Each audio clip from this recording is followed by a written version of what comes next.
Hello lamai, කොහොමද? Hi Ken. ඔන්න ආවා අදත් වීඩියෝ එකක් අරගෙන. මොකෝ බයදද? චූටි මණික. ඔන්න අදත් අරගෙන ආවා වීඩියෝ එකක්. අද වීඩියෝ එක නම් චූටි වීඩියෝ එකක් අරන් ආවේ. මම අද හිතාගෙන ඉන්නවා බබාගේ බේබි කබඩ් එක අස් කරන්න. ඉතින් අපි බලමු මම කොහොමද ඒක අස් කරන්නේ කියලා. ඉතින් channel එක subscribe කරලා නැත්නම් subscribe කරන්න. ටිකටම වීඩියෝ බලන්න bell icon එක click කරලා තියාගන්න.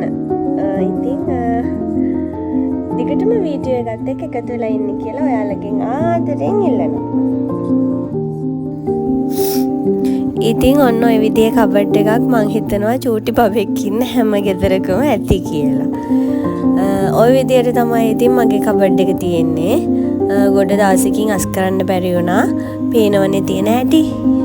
ඉතින් අපි ඔන්න ඕක අස් කරමු.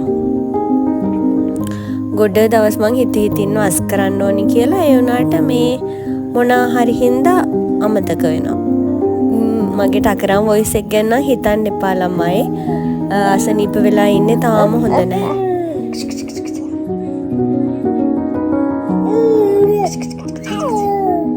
අය අය අය.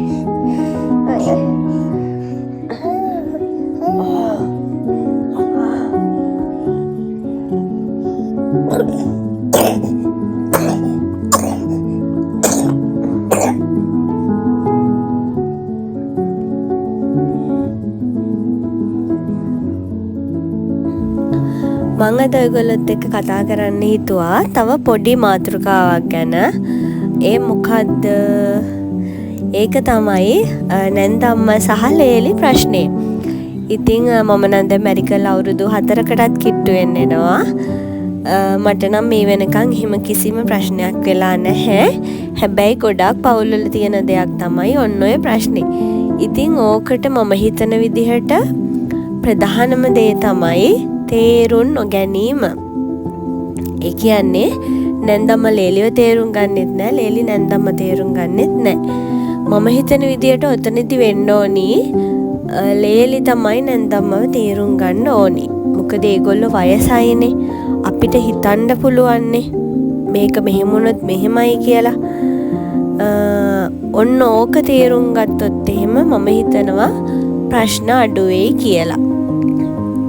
ඉතින් හැම නැන්දම්මම හොඳයි කියලා කියන්නේ නැහැ මම. වැරදි නැන්දම්මලත් ඉන්නවා. ඒ වුණාට ප්‍රශ්න අඩු කරගන්න පුළුවන් අපි ඒ විදිහට හිටියොත්. මම නම් මගේ ගෙදර හිටියා වගේම තමයි හස්බන්ඩ්ගේ ගෙදර ගිහිල්ලා ඉන්නෙත්. කිසිම වෙනසක් නෑ මට අම්මා නැන්දම්ම කියලා. දෙන්නගෙම ලැබෙන ආදරේ මට නම් ඒ විදිහමයි. ඉතින් ඒ අතින් මම නම් ගොඩාක් වාසනාවන්තයි. ඔයාලටත් ඒ වාසනාව හිමි වෙන්න ඕනි කියලා මම ප්‍රාර්ථනා කරනවා. ඉතින් එහෙම ප්‍රශ්නයක් තියෙනවා නම් ඔයාලගේ ඉක්මනට ඒ ප්‍රශ්න විසඳලා සතුටින් ඉන්න හම්බෙන්න ඕනි කියලා මම ප්‍රාර්ථනා කරනවා.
මෙන්න මේක හම්බුණා මට ළමයි ගිෆ්ට් එකක්. ඉතින් හස්බන්ඩ් රට ගිය හින්දා කොහේවත් යන්න බැරි වුණා ඒක දාගෙන. දුකයි තමයි ඉතින්. ඔන්න මං කවර්ඩ් එක අස් කරලා ඉවරයි. උඩ මේකේ තියෙන්නේ මේ පැත්තේ බබාගේ කලිසම් ටික තියෙනවා. එහා පැත්තේ ස්කිනිට් ටික තියෙනවා. ඊට පස්සේ දෙවෙනි කබඩ් එකේ තියෙනවා එක පැත්තක යාගේ නැපී ටික තියෙනවා. ඊට පස්සේ පැනල්, ඊට පස්සේ කොට්ට උර ටික තියෙනවා. ඊට පස්සේ ඊළඟ එකේ තියෙනවා එයාගේ ගමනට අඳින ඇඳුම් ටික. මේ පැත්තේ ටී-ෂර්ට් ටික තියෙනවා. එහා පැත්තේ ට්‍රවුසර්ස් ෂෝට් ටික තියෙනවා. ඊට පස්සේ ඊළඟ එකේ තියෙනවා එයාගේ ෂූස් ටික. එතකොට සොක්ස් ටික මම දෙක වෙන වෙනම තිබුණොත් හොයාගන්න බැරි වෙන හින්දා එකක් දැම්මා අනික ඇතුළට. එතකොට ලේසිනේ. ඒ නිසා සොක්ස් ටික එහෙම දැම්මා. එහා පැත්තේ තියෙනවා බිබ් ටික. ඊට පස්සේ ඊළඟ කබඩ් එකේ තියෙනවා එයාගේ ඩයපර්ස් ටිකයි, වෙට් ටිෂු එකයි, එයාගේ තොප්පි ටිකයි. වෙට් ටිෂු නම් දැන් ගොඩක් අවශ්‍ය වෙන්නේ නැහැ යා ලොකු නිසා. ඊළඟ එකේ තියෙනවා එයාගේ ක්‍රීම් මේවා බෝතල් ටිකයි, එයාගේ බෙහෙත් බෝතල් ටිකයි. එතකොට ඔය පර්ස් එකේ එයාගේ නැති දෙයක් නැහැ. ඒ කියන්නේ හැම දෙයක්ම තියෙනවා. ඉතින් මෙන්න මේක ළමයි මගේ වීඩියෝ බලන කවුරු හරි ඉන්නවා නම් මේක මම දෙනවා. ප්‍රයිස් එකක් නම් බලලා කියන්න ඕනි. ඉතින් කවුරු හරි ඕනි කෙනෙක් ඉන්නවා නම් කියන්න. ඒක මම දෙනවා. ඔන්න දැන් තමයි කබඩ් එක අස් කරලා ඉවරනේ ළමයි. මෙයාගේ චූටි කාලේ අර ගවුම් මේස් එහෙම සමහර දාපු නැති ඒවත් එක්ක තිබුණා. ඉතින් ඒවා ගොඩ අයින් වුණා. අයින් කරන්නත් බැහැනේ. ඊට පස්සේ මම බෑග් වලට ලස්සනට පැක් කරලා ඒවා අරගෙන තිබ්බා මේ කාට හරි දෙන්න හරි පුළුවන් නේ කියලා. ඉතින් කබඩ් එකේ ගොඩක් තිබිලා තියෙන්නේ මෙයාගේ චූටි කාලේ ඇඳුම් ටික. දැන් මෙයාටත් ඇඳුම් ආයේ අලුතෙන් ගන්න වෙනවා.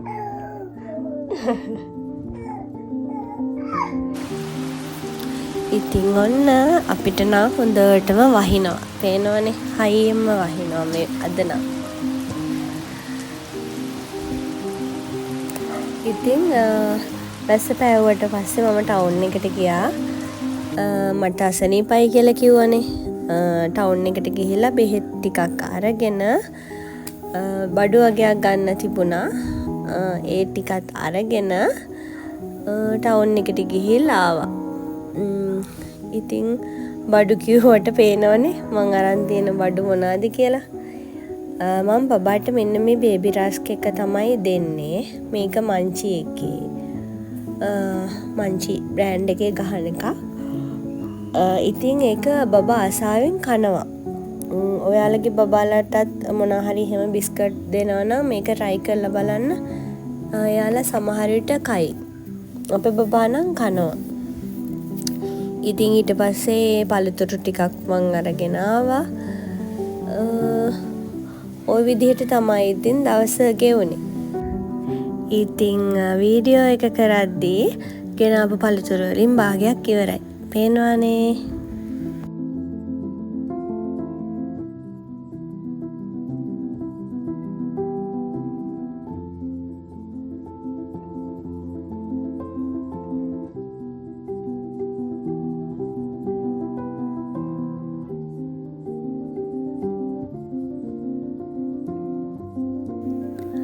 ඔන්න ඉතින් මගේ ආසම කෑම. අපි කොච්චර ලොකු වුණත් මෙන්න මේකට ආසයි නේද? මම නම් එහෙමයි. කොහේ ගියත් ගන්න දෙයක් තමයි මෙන්න මේක. ඒක හරිම රසයි. හැබැයි මේ ඉස්සර ඒවක තමයි ගොඩක්ම රස. දැන් එක රස අඩුයි.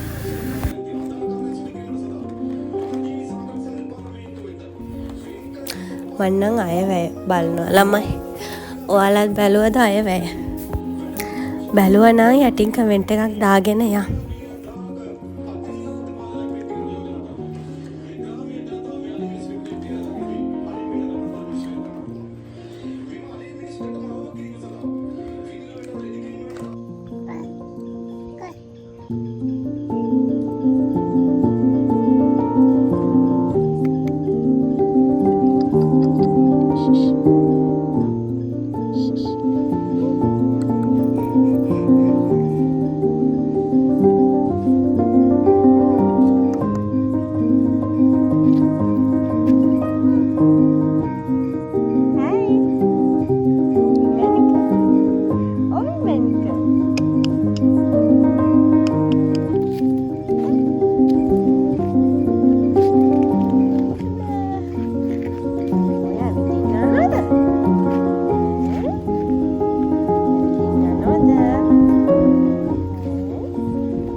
වීඩියෝ එක ලස්සනයි නම් කමෙන්ට් එකක් දාගෙන යන්න, ලයික් එකක් දාගෙන යන්න. අලුත් වීඩියෝ එකකින් හම්බ වෙනකන්